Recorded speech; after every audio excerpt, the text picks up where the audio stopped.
ബ്രഹ്മയുഗത്തിലെ കഥയും കഥാപാത്രവും വ്യത്യസ്തമായിരുന്നുവെന്ന് നടൻ മമ്മൂട്ടി. അതുകൊണ്ടാണ് പുരസ്കാരം ലഭിച്ചത്. തന്നോടൊപ്പം പുരസ്കാരങ്ങൾ നേടിയ ഓരോരുത്തർക്കും മമ്മൂട്ടി അഭിനന്ദനം അറിയിച്ചു. നർമ്മം വിടാതെ മാധ്യമപ്രവർത്തകരുമായി മമ്മൂട്ടി സന്തോഷം പങ്കുവച്ചു.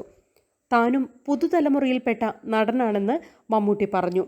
മഞ്ഞുമൽ ബോയ്സ് ടീമിനും അദ്ദേഹം അഭിനന്ദനം അറിയിച്ചു. പുരസ്കാരം ലഭിക്കാത്തവർക്ക് അടുത്ത വർഷങ്ങളിൽ അവസരം ലഭിക്കുമെന്നും മമ്മൂട്ടി പറഞ്ഞു.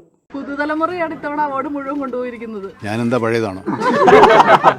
ഞാനും ഈ തലമുറപ്പെട്ട ആളല്ലേ.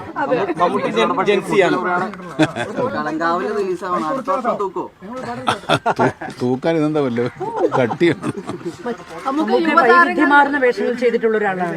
ഈ ഭ്രമയുഗത്തിലേക്ക് വന്നപ്പോൾ അതിൽ വ്യത്യസ്തത എന്തായിരുന്നു? അത് കഥാപാത്രവും കഥയും ഒക്കെ വ്യത്യസ്തമാണ്. അതുകൊണ്ടാണ് ഇതൊരു മത്സരം എന്ന് പറയാൻ പറ്റില്ല അല്ലേ. നമ്മൾ ഓട്ട മത്സരമൊന്നും അല്ലല്ലോ.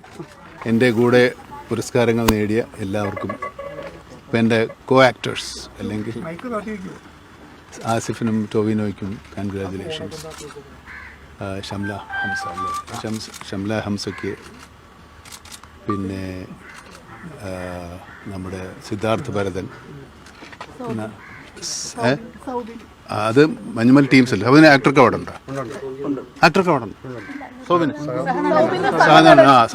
സൗബിനും ആസിഫ് അലി സബാനല്ല, ബെസ്റ്റ് ആക്ടറാണ്.